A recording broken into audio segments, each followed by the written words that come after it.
Kinetic जो rate होता है सब्स्टिट्यूशन में, वो 2 टाइप्स ऑफ मैकेनिज्म हमने देखी थी। फर्स्ट मैकेनिज्म थी कि associative mechanism and second one है डिसोसिएटिव मैकेनिज्म।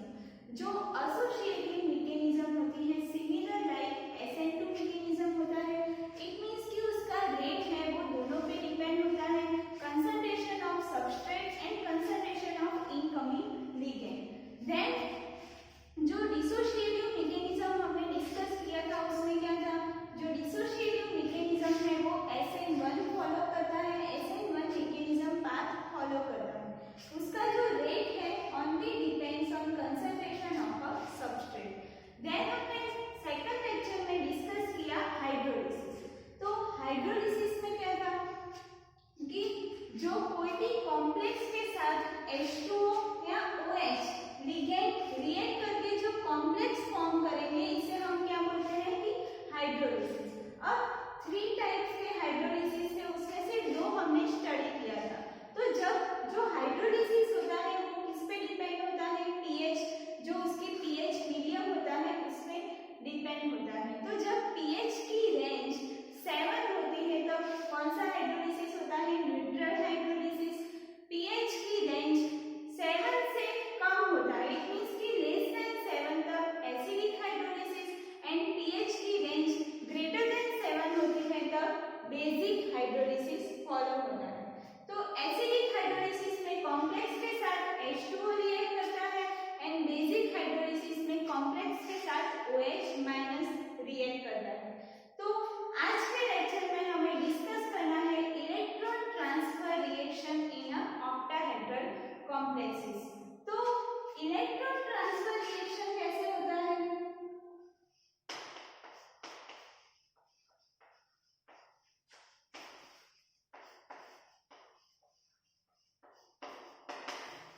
तो इलेक्ट्रॉन ट्रांसफर में क्या होता है, एक एटम से अनदर एटम में इलेक्ट्रॉन ट्रांसफर होता है, इसे हम क्या बोलते हैं, electron transfer reaction.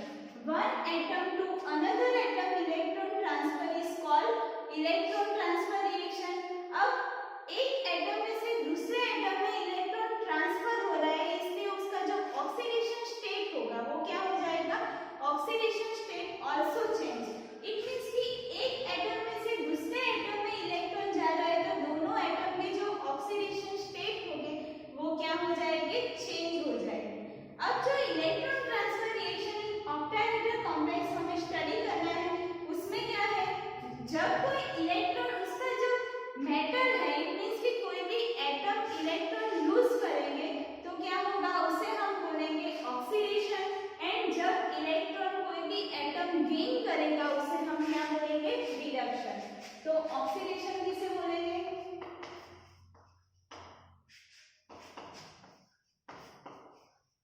Atom loose electron, and reduction किसे बोलेंगे, गेन ऑफ इलेक्ट्रॉन। तो कोई भी एटम में ऑक्सीडेशन स्टेट जो उसका ऑक्सीडेशन नंबर होता है वो क्या हो गया, डिक्रीज हो गया, इट मींस कि ऑक्सीडेशन हुआ है, इट मींस कि उसके जो इलेक्ट्रॉन है वो लॉस हुए हैं, उसे हम ऑक्सीडेशन बोलते हैं, एंड उसके जो इलेक्ट्रॉन गेन हुए हैं उसे हम क्या बोलते हैं, रिडक्शन। अब ऑक्सीडेशन एंड रिडक्शन हम एक एग्जांपल से देखते हैं तो ज्यादा अच्छे से क्लियर होगा। तो FeCN6 4-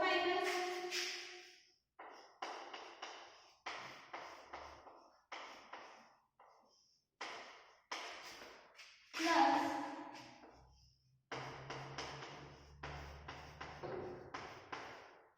FeCN6 3-। तो यहाँ पे क्या हो रहा है, इलेक्ट्रॉन ट्रांसफर, इट मींस कि FeCN6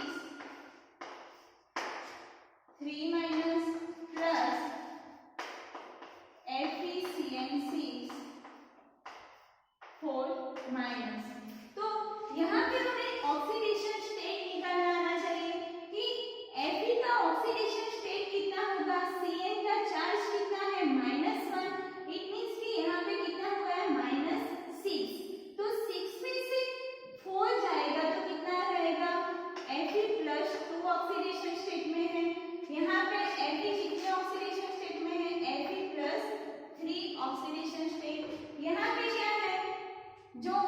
इलेक्ट्रॉन ट्रांसफर हो रहा है, इसलिए यहाँ पे क्या आ जाएगा Fe+3 ऑक्सीडेशन स्टेट एंड यहाँ पे क्या है Fe+2 oxidation state.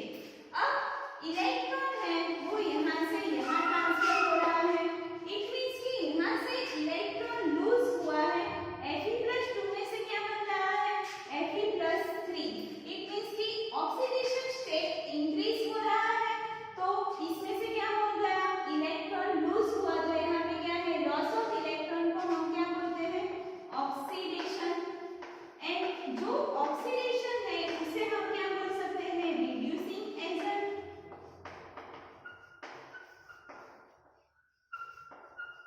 And reductant.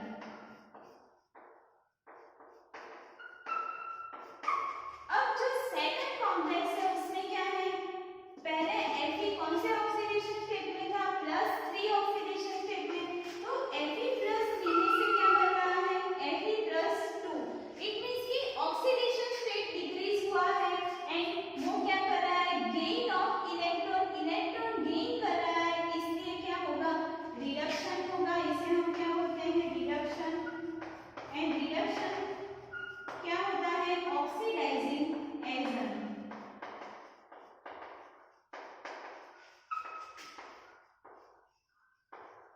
और ऑक्सीडेंट। तो इतना क्लियर हुआ कि ऑक्सीडेशन एंड रिडक्शन किसको बोलते हैं, तो कोई भी जो इलेक्ट्रॉन एटम लूज करता है इसे हम क्या बोलते हैं oxidation, and atom electron gain करता है उसे हम क्या बोलते हैं रिडक्शन। यहाँ पे क्या हो रहा है ऑक्सीडेशन एंड रिडक्शन दोनों एक ही रिएक्शन में हो रहा है, तो उसे हम क्या बोलेंगे रेडॉक्स रिएक्शन। क्या बोलेंगे रेडॉक्स रिएक्शन। अब जो रेडॉक्स रिएक्शन है उसमें हमें 2 टाइप्स ऑफ इलेक्ट्रॉन ट्रांसफर देखना है। फर्स्ट देखना है outer sphere mechanism and second one है inner sphere mechanism. It means कि जो रेडॉक्स रिएक्शन होता है उसमें 2 टाइप्स ऑफ मैकेनिज्म होते हैं, वो हमें डिस्कस करना है। फर्स्ट उसका जो टाइप है वो है outer sphere mechanism, it means कि इलेक्ट्रॉन ट्रांसफर हो रहा है आउटर साइड पे, कोऑर्डिनेशन स्फीयर की जो आउटर साइड है वहां पे इलेक्ट्रॉन ट्रांसफर हो रहा है, इसे हम क्या बोलेंगे outer sphere. And inner sphere किसे बोलेंगे, अंदर जो कोऑर्डिनेशन स्फीयर के अंदर इलेक्ट्रॉन ट्रांसफर हो रहा है उसे हम क्या बोलेंगे इनर स्फीयर मैकेनिज्म। तो जो आउटर स्फीयर मैकेनिज्म है, outer sphere electron transfer mechanism and inner sphere electron transfer reaction दोनों इंपॉर्टेंट टॉपिक है, तो उसमें फर्स्ट हमें स्टडी करना है outer sphere electron transfer reaction. तो जो outer sphere electron transfer reaction है वो क्या है one kind of redox reaction है, and during this reaction coordination sphere of intermediate not change. It means कि जो उसका कोऑर्डिनेशन स्फीयर में जो इंटरमीडिएट आयन होते हैं वो चेंज नहीं होते हैं आउटर स्फीयर मैकेनिज्म में। एंड जो आउटर स्फीयर रिएक्शन है वो क्या है based on a electrostatic theory. तो in North America this reaction is known as Marcus reaction, in Australia Hush and in US Levich and Dogonadze scientists have contributed initially in this reaction. It means कि different country में उसे different name दिए जाते हैं। तो इस जो outer sphere electron transfer reaction में हमें सिर्फ इतना याद रखना है कि इसमें जो coordination sphere है उसमें intermediate ion change नहीं होते हैं, एंड उसमें क्या होना चाहिए दोनों जो कॉम्प्लेक्स हमने लिए हैं वो दोनों क्या होने चाहिए काइनेटिकली हमें इनर्ट कॉम्प्लेक्स चाहिए। तो हम एग्जांपल के साथ देखते हैं outer sphere electron transfer reaction. तो आउटर स्फीयर इलेक्ट्रॉन ट्रांसफर का एग्जांपल देखते हैं।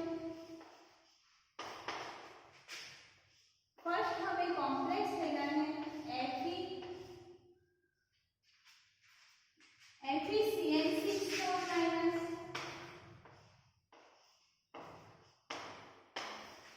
प्लस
and form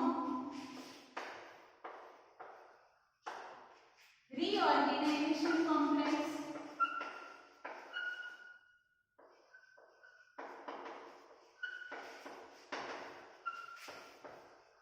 तो रीऑर्गेनाइजेशन कैसे होगा? दोनों जो कॉम्प्लेक्स लिया है अकॉर्डिंग टू जो कॉम्प्लेक्स है अकॉर्डिंग टू फ्रैंक कॉन्डन जो प्रिंसिपल है according to Franck Condon principle दोनों कॉम्प्लेक्स की जो बॉन्ड लेंथ है वो क्या होनी चाहिए? सिमिलर होनी चाहिए। तो फर्स्ट स्टेप में क्या होगा? दोनों complex closer to each other, it means कि दोनों कॉम्प्लेक्स क्लोज आएंगे। सेकंड स्टेप में क्या होगा? Bond elongation and bond compression take place.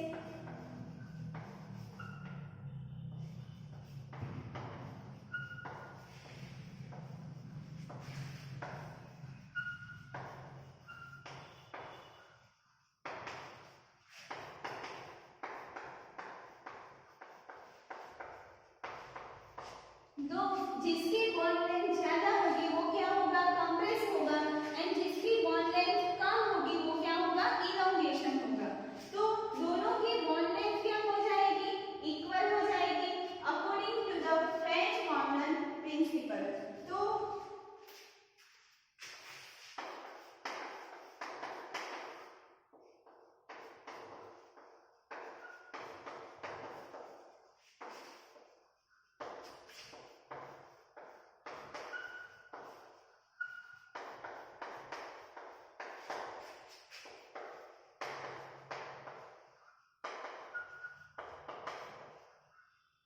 इतना क्लियर हुआ कि फर्स्ट जो कॉम्प्लेक्स हमने दोनों कॉम्प्लेक्स लिया है उसकी फर्स्ट पहले क्या होगी? बॉन्ड लेंथ डिफरेंट डिफरेंट होगी। तो फर्स्ट स्टेप में क्या होगा? दोनों जो कॉम्प्लेक्स है उसका जो इलेक्ट्रॉन ट्रांसफर होगा आउटर स्फीयर मैकेनिज्म है, इसलिए आउटर में ओनली इलेक्ट्रॉन ट्रांसफर हो रहा है, यहाँ पे कोई भी इनर ट्रांसफर रिएक्शन नहीं हो रहा है। तो यहाँ पे क्या है? फर्स्ट कॉम्प्लेक्स क्लोज आ रहा है एंड क्या फॉर्म कर रहा है? प्रीकोजर कॉम्प्लेक्सेस। क्या फॉर्म कर रहे हैं? प्रीकोजर कॉम्प्लेक्सेस।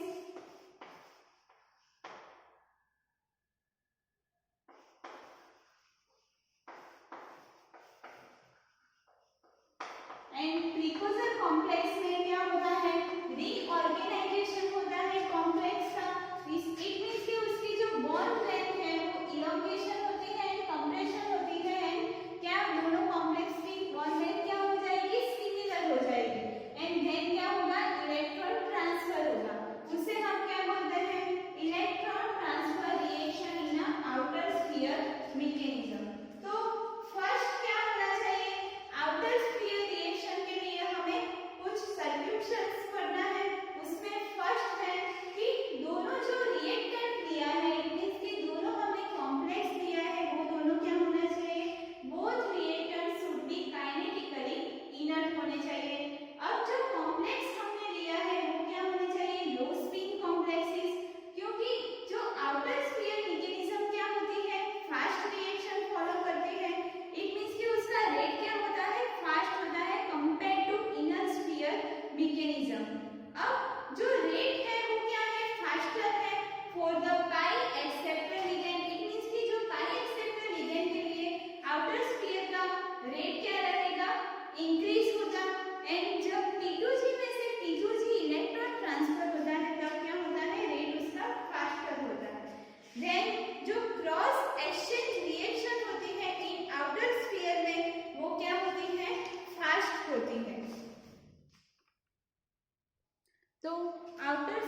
है तब क्या होगा, उसका रेट फास्टर होगा। देन लास्ट क्या है, जब क्रॉस एक्सचेंज रिएक्शन होगा, इट मींस कि जो मैटर है उसमें क्रॉस एक्सचेंज रिएक्शन क्या होगा, फास्टर होगा for the outer sphere mechanism. तो आउटर स्फीयर मैकेनिज्म में हमें क्या याद रखना है, फर्स्ट जो हमने बोथ कॉम्प्लेक्स लिए होंगे दोनों क्या होने चाहिए, काइनेटिकली इनर्ट होने चाहिए, उसका rate should be first order होने चाहिए। अब जो आउटर स्फीयर में क्या होगा, ओनली जो आउटर की चार्ज चेंज होगा, बट जो कोऑर्डिनेटिंग स्फीयर के अंदर जो मेटल आयन होगी वो क्या होगा, अनचेंज होगा ड्यूरिंग द ट्रांजिशन स्टेट। अब जो उसका रेट है कब फास्टर होगा, जब पाई एक्सेप्टर लिगेंड प्रेजेंट होगा कॉम्प्लेक्स में, व्हेन T2G से T2G इलेक्ट्रॉन ट्रांसफर होगा तभी उसका रेट क्या होगा, फास्टर होगा। अब हम डिस्कस करते हैं inner sphere electron transfer reaction. तो inner sphere electron transfer reaction में क्या है, तो वन कॉम्प्लेक्स इनर्ट होना चाहिए एंड वन कॉम्प्लेक्स क्या होना चाहिए, लबाइल होना चाहिए। तो लबाइल एंड इनर्ट कॉम्प्लेक्स आगे हमने डिस्कस किया था। तो आउटर स्फीयर मैकेनिज्म में क्या था, दोनों कॉम्प्लेक्स क्या होने चाहिए, इनर्ट होने चाहिए। यहाँ पे इनर स्फीयर इलेक्ट्रॉन ट्रांसफर में क्या है, एक कॉम्प्लेक्स लबाइल है एंड दूसरा क्या है, इनर्ट कॉम्प्लेक्स होना चाहिए। अब जो इनर स्फीयर इलेक्ट्रॉन ट्रांसफर में दूसरी कंडीशन है वो क्या है, एक ब्रीजिंग लिगेंड भी must be present in a complexes. It means कि ब्रीजिंग लिगेंड होना चाहिए। अब ब्रीजिंग लिगेंड प्रेजेंट होगा तो हमें आइडेंटिफाई इजीली हम कर सकते हैं कि हमें inner sphere electron transfer mechanism यहाँ पे फॉलो हो रहा है। अब इनर स्फीयर इलेक्ट्रॉन ट्रांसफर क्या है, फास्टर है then the outer sphere electron transfer. यहाँ पे डिफरेंट ब्रीजिंग लिगेंड लिया है, OH minus, O2 minus, NH2 minus, N3 minus, CO, Cl, H minus, Cn minus, Br minus, I minus and SH minus. तो जो bridging ligand का काम क्या है, दोनों जो कॉम्प्लेक्स में दोनों के बीच में क्या करेगा, कोऑर्डिनेट्स करके ब्रिज फॉर्म करेगा एंड ब्रीजिंग लिगेंड का काम क्या होता है, ब्रिज फॉर्म करता है। तो इनर स्फीयर में क्या होगा, ब्रिज फॉर्म होगा।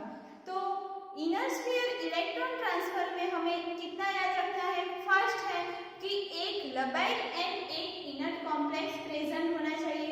सेकंड याद रखना है कि ब्रीजिंग लिगेंड प्रेजेंट होना चाहिए and third one, inner sphere का रेट क्या होता है, फास्टर होता है then the outer sphere electron transfer.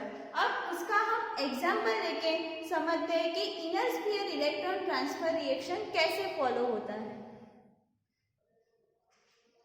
तो इनर स्फीयर इलेक्ट्रॉन ट्रांसफर का हम एग्जांपल लेते हैं। उसमें स्टेप 1 में क्या होगा, जो हमें कॉम्प्लेक्स लेना है उसमें से फर्स्ट कॉम्प्लेक्स है CONH3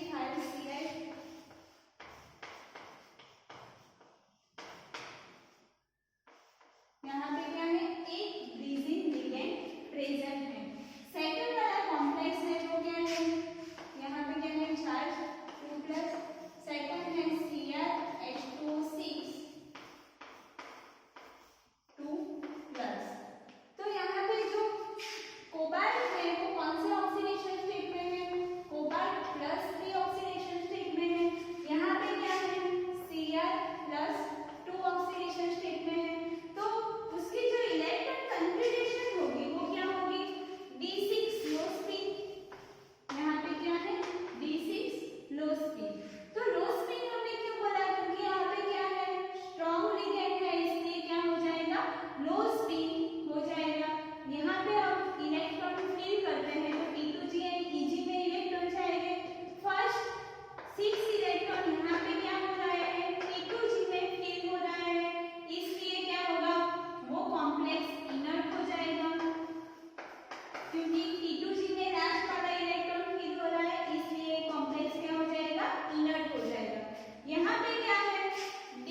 H2O6 4 प्लस, यहाँ पे क्या था 2 प्लस एंड 2 प्लस, तो क्या हो जाएगा ब्रीजिंग लिगेंड, एक ही कोऑर्डिनेशन स्फीयर में दोनों कॉम्प्लेक्स मिल रहे हैं, तो यहाँ पे क्या हो जाएगा 4 प्लस एंड एक H2O मॉलिक्यूल डिसोसिएशन होगा। अब जो CO पे क्या चार्ज आ जाएगा, जो CO का चार्ज है वो क्या है, पहले CO प्लस 3 ऑक्सीडेशन स्टेट में था एंड यहाँ पे जब ब्रीजिंग लिगेंड फॉर्म होगा तभी क्या होगा CO प्लस 3 ऑक्सीडेशन स्टेट में है एंड Cr क्या है प्लस 2 ऑक्सीडेशन स्टेट में है। तो यहाँ पे फर्स्ट स्टेप में क्या हो रहा है, in first step both reactant react and gives intermediate product, it means कि हमें इंटरमीडिएट प्रोडक्ट मिल रही है in which Cl atom present as a bridge, तो Cl क्या कर रहा है as a bridge ligand work कर रहा है, तो both coordinating sphere and during this reaction one water molecule क्या हो रहा है डिसोशिएट हो रहा है। अब सेकंड स्टेप में क्या होगा, इलेक्ट्रॉन ट्रांसफर होगा।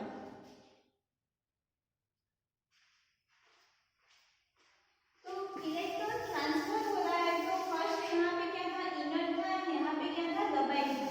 अब जब इलेक्ट्रॉन ट्रांसफर होगा तो सेकंड स्टेप में क्या हो रहा है इलेक्ट्रॉन ट्रांसफर, इट मींस कि Cr एक इलेक्ट्रॉन CO को दे रहा है, तो यहाँ पे क्या हो जाएगा H3n5 CO पे क्या आ जाएगा प्लस 2 चार्ज, यहाँ पे क्या है CH, Cr पे क्या आ जाएगा प्लस 3, यहाँ पे क्या है H2O6 प्लस 4। अब CO क्या है प्लस 2 ऑक्सीडेशन स्टेट में है एंड Cr क्या है प्लस 3 ऑक्सीडेशन स्टेट में, इट मींस कि यहाँ पे हमें 2 कॉम्प्लेक्स मिल रहा है CONH3 5, यहाँ पे CO का चार्ज कितना है plus 2 and Cr H2O6 Cl, यहाँ पे Cr का कितना चार्ज है प्लस 3 ऑक्सीडेशन स्टेट, यहाँ पे CO प्लस 2 ऑक्सीडेशन स्टेट। अब CO plus 2 and Cr plus 3 का हम इलेक्ट्रॉनिक कॉन्फ़िगरेशन लिखते हैं, तो यहाँ पे क्या है जो CO प्लस 2 है इट मींस कि कोबाल्ट D7 कॉन्फ़िगरेशन, तो क्या होगा T2G एंड Eg में इलेक्ट्रॉन फेल करेंगे, तो हमें इलेक्ट्रॉन किस में जा रहा है लास्ट वाला इलेक्ट्रॉन Eg में जा रहा है, तो क्या होगा वो कॉम्प्लेक्स दबाई हो जाएगा एंड Cr प्लस 3 में क्या है D3 कॉन्फ़िगरेशन, इट मींस कि इलेक्ट्रॉन T2G में है, तो क्या हो जाएगा इनर्ट कॉम्प्लेक्स। तो पहले क्या था, एक क्या था इनर्ट था एंड एक क्या था दबाई था। अब क्या इलेक्ट्रॉन ट्रांसफर होके क्या हो रहा है, उसकी जो इलेक्ट्रॉनिक कॉन्फ़िगरेशन चेंज होगी, तो यहाँ पे जो कॉम्प्लेक्स है वो चेंज हो जाएगा, जो इनर्ट था वो दबाई हो जाएगा एंड जो दबाई था वो क्या हो रहा है इनर्ट हो रहा है, उसे हम क्या बोलते हैं inner sphere mechanism, it means कि bridging ligand bridge ligand form करता है एक ही कोऑर्डिनेशन स्फीयर में एंड जो इलेक्ट्रॉन ट्रांसफर होता है उसमें क्या है सेकंड स्टेप में bridging activated complex one electron transfer from Cr plus 2 ion to Cr plus 3, so electron transfer take place and then जो ब्रिज एक्टिवेटेड कॉम्प्लेक्स है वो डिसोशिएट हो जाएगा and Cl minus remain attached with a inert and Cr plus 3 ion, तो यहाँ पे क्या हो जाएगा Cl है वो अटैच हो जाएगा Cr के साथ and Cr plus 2 and CO plus 2 हमें यहाँ पे चार्ज फॉर्म होगा। तो जब इलेक्ट्रॉन ट्रांसफर हो रहा है तो Cr एंड CO का ऑक्सीडेशन स्टेट चेंज हो रहा है। अब स्टेप 3 में क्या होगा,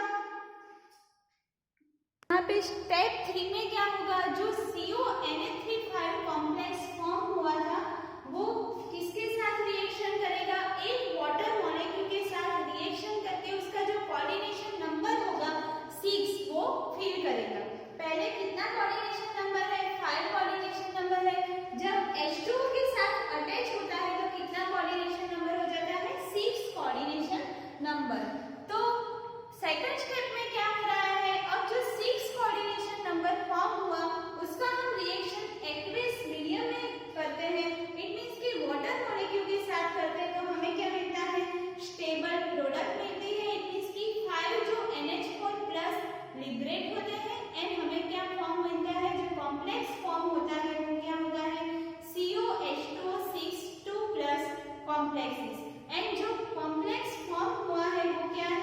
ऑल्सो लबाइल है एंड क्या है, स्टेबल प्रोडक्ट है।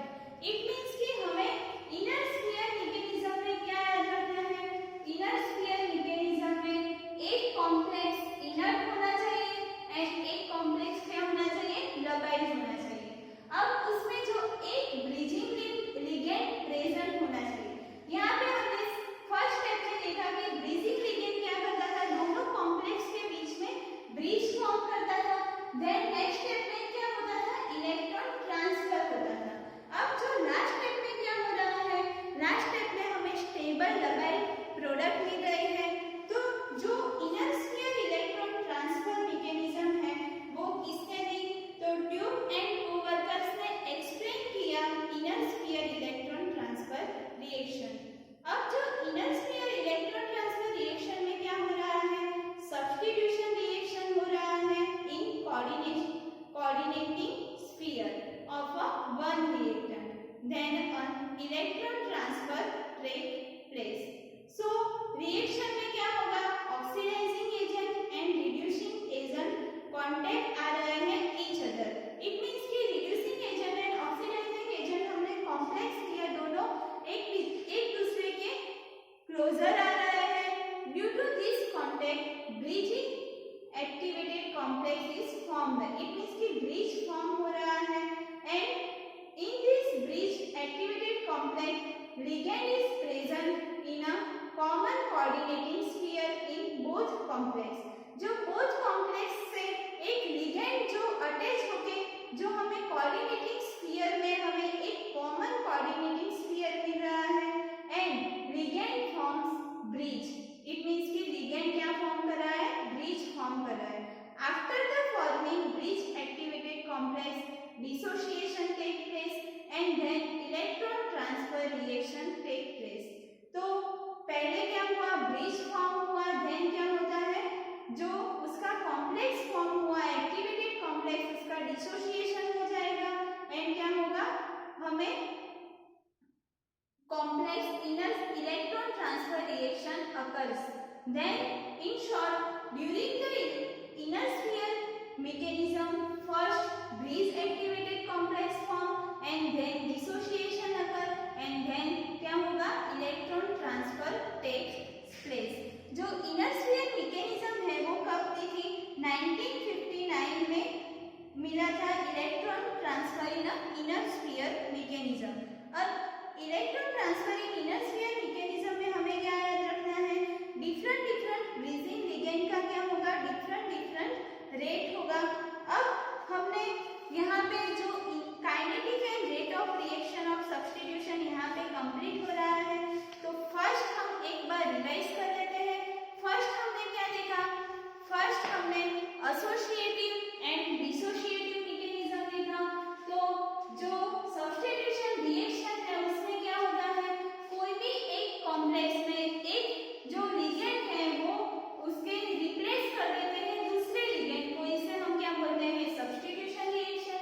सब्स्टिट्यूशन टू टाइप्स के होते हैं, एसोसिएटिव, डिसोसिएटिव। एसोसिएटिव मैकेनिज्म में हमने क्या देखा, वो सिमिलर लाइक SN2 मैकेनिज्म है। SN2 को हम क्या बोलते हैं, बायोमोलिकुलर सब्स्टिट्यूशन न्यूक्लियोफिलिक रिएक्शन। तो SN2 रिएक्शन में क्या था, उसका जो रेट है वो दोनों पे डिपेंड कर रहा था। इट मींस कि nucleophilic concentration and substrate concentration दोनों पे उसका रेट डिपेंड कर रहा है।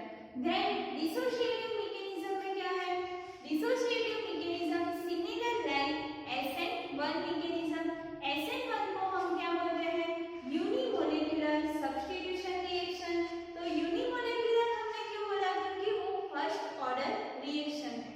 उसका रेट किस पे डिपेंड होता है, rate depends only on the concentration of a substrate, इसलिए हम उसे क्या बोलते हैं, यूनिमोलिकुलर कंसंट्रेशन। देन हमने क्या देखा, स्क्वायर पैनल कॉम्प्लेक्स में हमने स्टडी किया। देन क्या देखा, हाइड्रोलिसिस। तो हाइड्रोलिसिस में हमने देखा था कि जब कोई भी कॉम्प्लेक्स में कोई कॉम्प्लेक्स H2O या OH माइनस के साथ रिएक्शन करता है तो उसे हम क्या बोलते हैं, हाइड्रोलिसिस। अब जो हाइड्रोलिसिस होता है वो depends only on a pH medium. It means कि pH की different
electron transfer. Inner sphere में क्या याद रखना है कि एक हमें लबाइड कॉम्प्लेक्स लेना है, एक हमें इनर कॉम्प्लेक्स लेना है। अब दोनों एक लबाइड एंड एक इनर कॉम्प्लेक्स स्टार्टिंग में लेंगे एंड क्या मस्ट बी प्रेजेंट होना चाहिए, एक bridging ligand must be present होना चाहिए। ब्रीजिंग लिगेंड क्या फॉर्म करेगा, एक्टिवेटेड कॉम्प्लेक्स फॉर्म करेगा। अब जो एक्टिवेटेड कॉम्प्लेक्स फॉर्म होगा उसके बाद क्या होगा, जो कॉम्प्लेक्स फॉर्म हुआ है वो कॉमन कोऑर्डिनेटिंग स्फीयर में फॉर्म होगा। अब जो common coordinating activated complex form हुआ है उसका क्या हो जाएगा, डिसोसिएशन हो जाएगा एंड डिसोसिएशन होगा उसके बाद क्या होगा, इलेक्ट्रॉन ट्रांसफर होगा। इलेक्ट्रॉन ट्रांसफर होगा तो थर्ड स्टेप में हमें क्या मिल रहा है, थर्ड स्टेप में हमें लबाइड जो प्रोडक्ट मिल रही है वो क्या है, स्टेबल प्रोडक्ट मिल रही है। इसे हम क्या बोलते हैं, इनर स्फीयर इलेक्ट्रॉन ट्रांसफर।